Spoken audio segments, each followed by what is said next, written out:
Red Polly, Dusty, blue poncho, Tupac, street, hey, Wilson Hoosier, hey, Elvis, Blue 58, go! All right, everyone, welcome. Here we go. Episode 10, week 6 of Health Matters. Brandon, take it away. Yeah, it was a big injury week this week. A lot of major guys got hurt. Tyler, lead us off in the injury roundup. Start us off this week. Thanks, Brandon. Yeah, let's start with Chicago quarterback Justin Fields. Went down with a thumb injury. It came out as a thumb dislocation in his throwing hand. The hard part for him right now, they said, is gripping the ball. Doc, what does that structural damage look like in a dislocated thumb? Tyler, I'm worried about this one. So it's his throwing thumb. If it was any other position, non-throwing hand, he's got to be able to grip the ball. We've seen this in some quarterbacks before where you have ligament damage around the thumb. Classic is coming down on a helmet or something like that. But it's usually this part of the thumb right here where the thumb comes into the rest of the big part of the wrist joint. And there's some collateral ligaments here that can get damaged when the thumb dislocates. So it's going to depend on the stability of these ligaments, what the MRI shows, and how these things heal. Of course, we want these to heal to see if he can grip the ball. But I'm actually worried about this one, especially getting the grip and the importance of his thumb, because we've seen this before, even with partial fractures, partial ligament tears. It's really hard for a throwing quarterback. Another starting quarterback, Jaguars quarterback Trevor Lawrence, he's had a slight knee sprain this week. They have 2 wins in a row, going for a third on Thursday night with the Saints. So hopefully he can play this week. He's day-to-day at this point. Then we had another starting quarterback across the pond at Tottenham Stadium. Ryan Tannehill went down with an ankle injury. Now, the Titans are coming out and saying it was a similar ankle injury to what he suffered last season. He suffered an ankle injury, missed 2 games, came back, re-injured, and then had to have off-season surgery. It was listed as a high ankle last year, so we're assuming it's a high ankle this year. And also, as we talked about on last week's podcast, that Tottenham turf, it's coming for people. It's not friendly for everyone. Yeah, Tottenham turf strikes again potentially here with Tannehill. So this is actually a rendition of the exact procedure. And so this is actually what a tightrope procedure is. You can see where these 2 bones, the tibia and the fibula, are held with a very tight ligament structure between these 2 bones. And it's called the syndesmosis of the ankle. It's super important to keep this together to help transmit the force and keep the ankle joint solid and biomechanically sound. So this is actually the tightrope procedure. We actually have some buttons here on both sides and a suture construct that goes across this ankle joint. Looks like he probably tweaked this. The good news is this is super strong construct, so he might have tweaked it. I expect him to be back. Probably will not need surgery unless he disrupted this construct that was put in. But I think this construct is going to be pretty strong. Arthrex makes this. It's a really incredible product that's super strong, and I think he's probably going to be back, hopefully without surgery here pretty soon. Excellent. Lucky for them, they have a bye week coming up, so he'll get a little bit of time off. Next up, QB, another starting quarterback, this time for the Raiders. Jimmy Garoppolo went out with a back injury. The head coach is saying that he dodged a bullet, but he was taken to the hospital for this injury. Yeah, Tyler, probably to get some better imaging, we get CT scan and or MRI just to make sure everything's okay. If there was any suspicion of a partial nerve compression, or you lose a little bit of feeling or have some numbness in your leg or a slip disc, then that's super important to be able to watch and get imaging on. The good news is he's probably going to be okay, and with a little bit of back rehab over a couple weeks, I expect him to be back. The quarterbacks took a big hit this week, a bunch of them going down. Buccaneers quarterback Baker Mayfield had a left thumb contusion. It's non-throwing hand. He should be able to continue through it, but fantasy owners, keep an eye out on him too. And continuing on with more starting quarterbacks, Browns quarterback Deshaun Watson, he was medically cleared to play, but he has a subscapularis injury in his throwing shoulder. Doc, you're the shoulder expert. What are you thinking on this? Was he just not feeling comfortable enough? Did he not want to injure it more? What are your thoughts? Yeah, Ryan, I think all of the above. It was listed as a rotator cuff bruise. And I'm really not sure what that is, or a contusion. You either get a strain, a partial tear, a tear of the tendon, injury in the muscle. Um, we'd have to really see what the MRI looks like to understand the full injury. But the subscap is super important because it's the muscle in the front of the shoulder, and it's one of the main internal rotators. It's the one that allows you to come across with the arm around the front of the shoulder. And it's one of the four main rotator cuff muscles. In fact, it's the strongest and largest rotator cuff muscle because of its importance in internal rotation and throwing. So we'll watch this. I know he was cleared, but certainly I think re-aggravation of injury and straining this muscle or muscle tendon junction or whatever he actually specifically has on the MRI, we're going to have to watch pretty closely. But some of these injuries can just be not even just contact, but could be overuse, could be a strain with the wrong shoulder position, etc. So we'll watch this. Luckily for the Browns, they didn't need him to beat the next team up. And part of that reason is probably because of the injuries on the other side, including this guy, Christian McCaffrey. We all know who he is, an amazing running back. Suffered an oblique injury. They're calling it oblique ribs. Initial x rays were negative, but we know that that doesn't always tell the full truth. He's getting more imaging and MRI. Doc, what can they do to get Christian McCaffrey on the field faster and get their big, running back for these next games? Yeah, Tyler, this is something that the medical staff, the athletic trainers are really experts in. This is a pretty common injury in the NFL where the muscles that come down to the top of your pelvis or that wing of the pelvis can be strained, can be injured, can be bruised with direct blow or a pull off it or a strain. Sometimes it's quote unquote a hip pointer, but really it's this muscle pull off the hip, and then it's really close to the ribs because that 11th and 12th rib, which usually have about 12 ribs, just depends on who you are and your anatomy, that comes down pretty low to the pelvis. And sometimes those can be partially injured, strained, the cartilage can be injured. You have some partial incomplete fractures. So we're going to have to get additional imaging and see what this looks like. But I would expect a couple weeks because this is an important area. You can pad this with all kinds of Kevlar and a flak jacket and everything else. But in his position where you're always taking these hits and torque from the side, this is something that can be re-aggravated, and you really want to have this reasonably pain-free before returning. You can also do selective injections in the area to help it, but you have to see the exact injury. I would expect him back in a few weeks as long as there's nothing bad on imaging that shows up.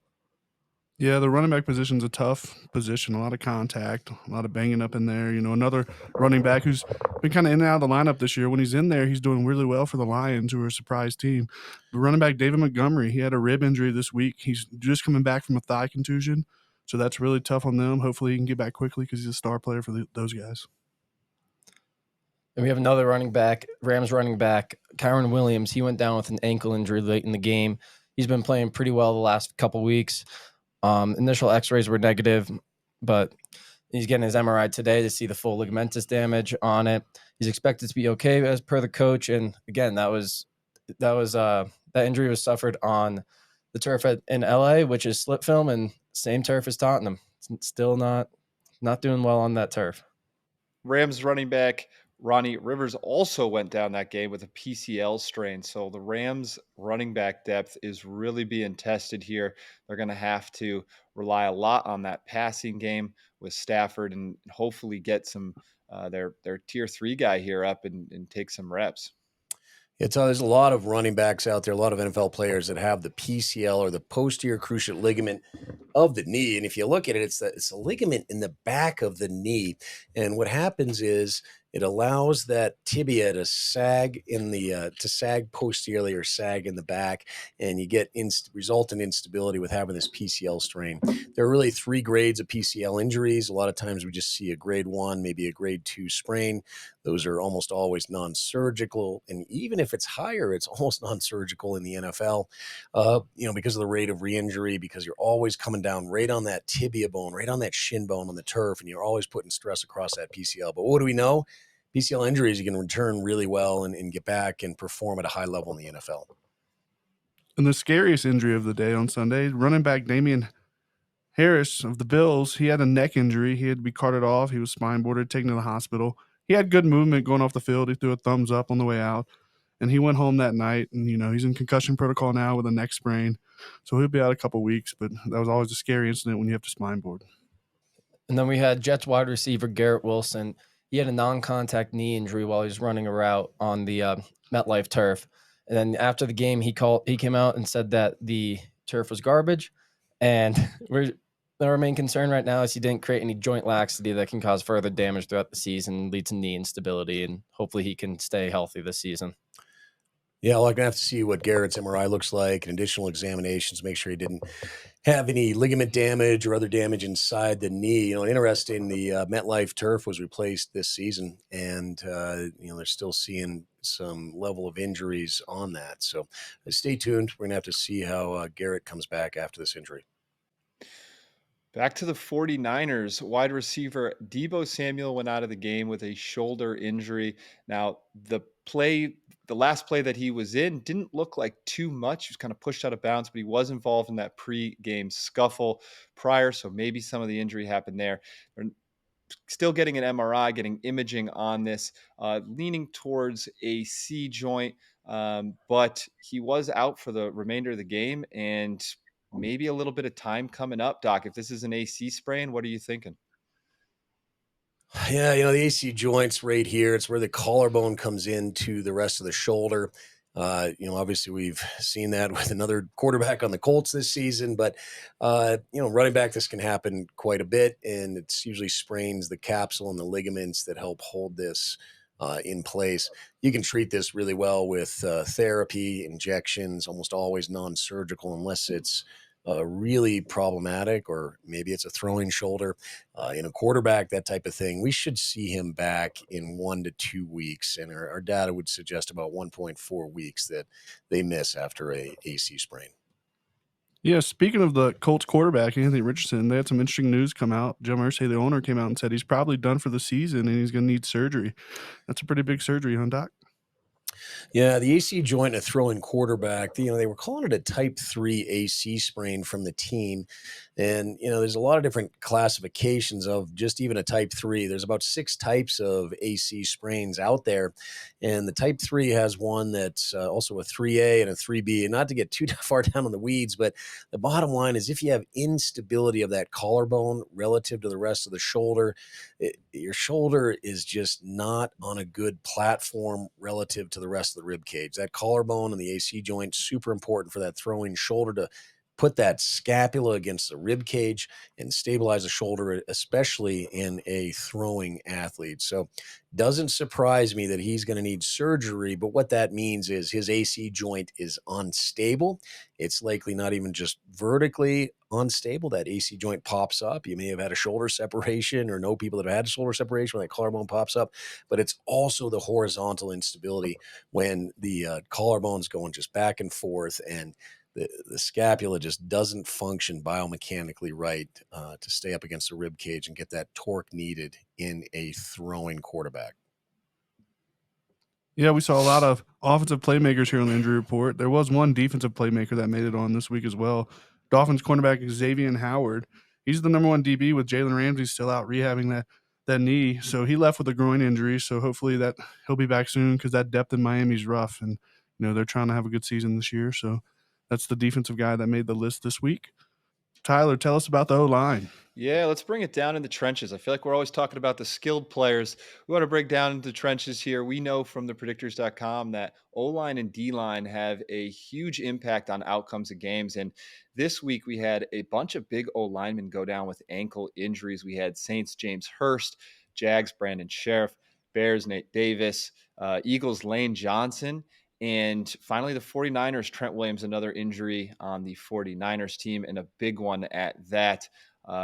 These ankle injuries aren't always easy to come back from. Trent Williams was in a boot after the game. Doc, what do you think about that? What does the boot mean, and how long should some of these guys be out? Yeah, Tyler, in a boot is usually just to help the ligaments calm down, the swelling calm down with, an ankle sprain, whether it's a low ankle or a high ankle.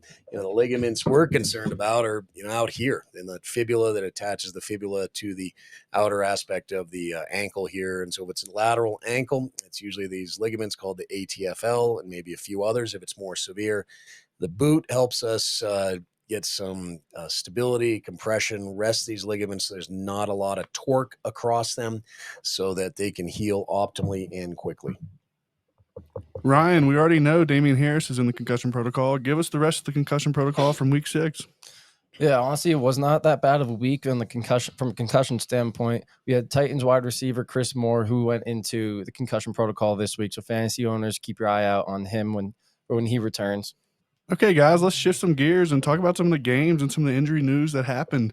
First, Tyler, the 49ers-Browns game, obviously they've been healthy all year and they lost some key guys and they ended up losing the game. So that's kind of a scary situation going on in 49ers right now. Absolutely. Yeah, they've been at the top of our banged up score at the Predictors for a while now. And we talked about it on every podcast. If they can stay healthy, then they are a scary team. But as soon as some of these big injuries hit them, they end up losing their first game. And, it wasn't even to a fully healthy Browns team, right? I mean, they were without Deshaun Watson, their starting quarterback, plus Nick Chubb, who's been out with that knee injury and will be for the rest of the season. So, they lost Christian McCaffrey, Debo Samuel, Trent Williams had that ankle injury. So as soon as some of these injuries hit, they couldn't get that win. So that's definitely a big story to watch. Hopefully they can get some of these guys back quick.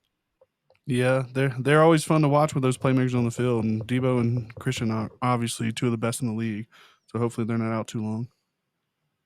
Ryan, your Patriots went to Vegas. You were at the game. Their Patriots O-line, they started a whole nother group of 5 this week. They have no continuity there, and we just talked about the O-line injuries and the impact. What do you think on this game?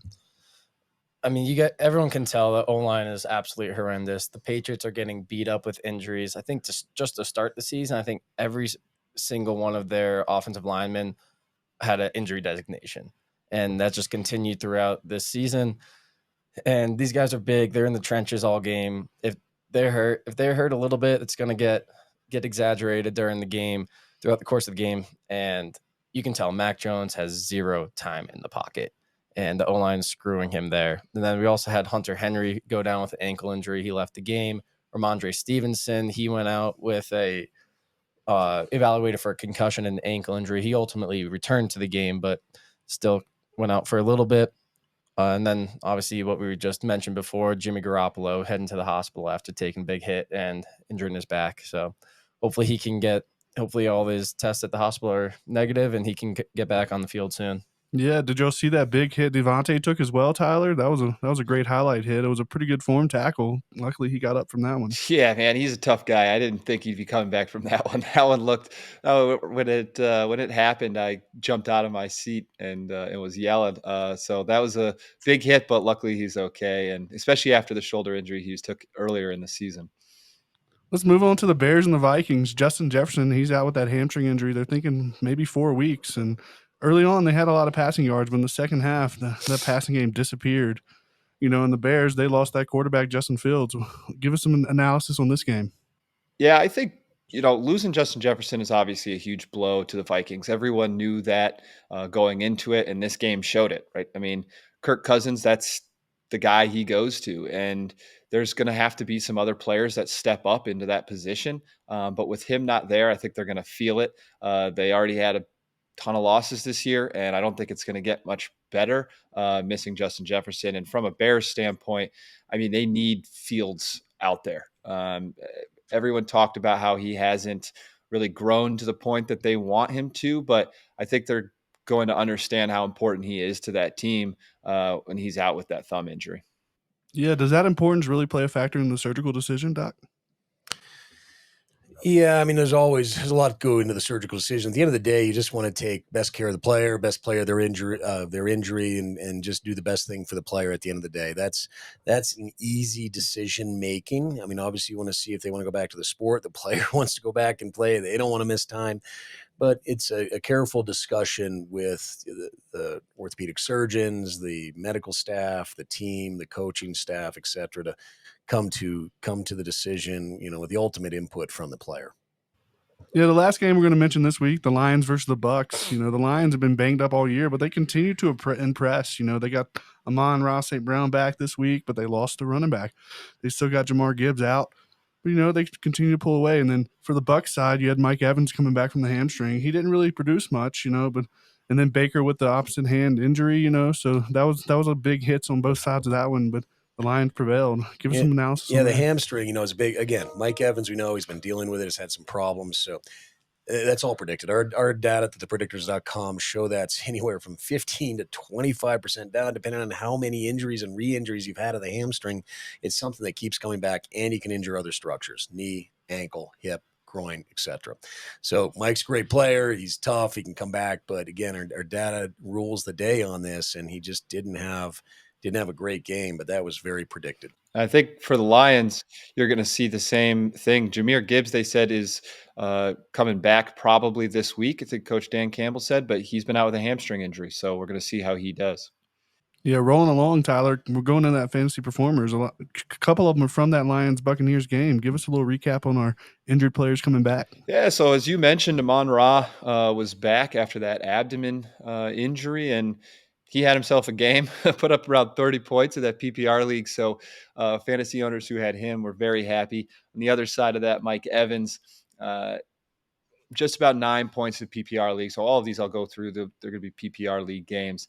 But he's usually a big double-digit performer. So being down to 9 is not what a lot of people expect out of him.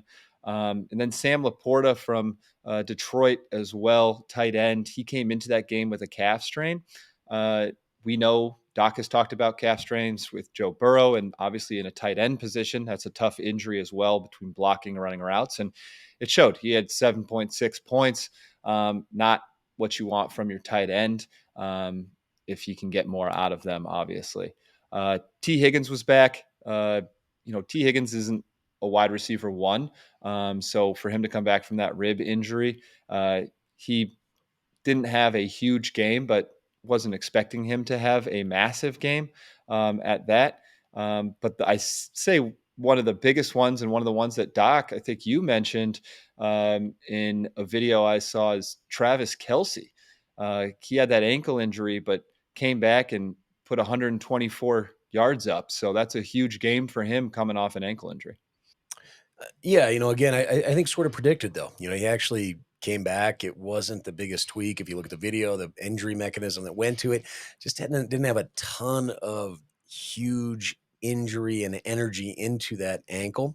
So you can see, and especially a player like that. I mean, the player, he's missed one game his whole career and been a really solid player. His resiliency level is amazing, and did a great job coming back after this ankle tweak. Yeah, he's a tough one. Tyler, finally, Saquon Barkley back in the game. We've talked about him week after week. When's he going to return? What did you think of his performance? He had a lot of carries. Finally back, man. It's good to see him back out in the field. He did. I think a lot of that, or some of that, may have had to do with the situation with Daniel Jones as well. And so he ended up putting up just over 90 yards, which was great for him and great for fantasy owners. And we've talked about him as well. He usually comes back and he does pretty well when he returns.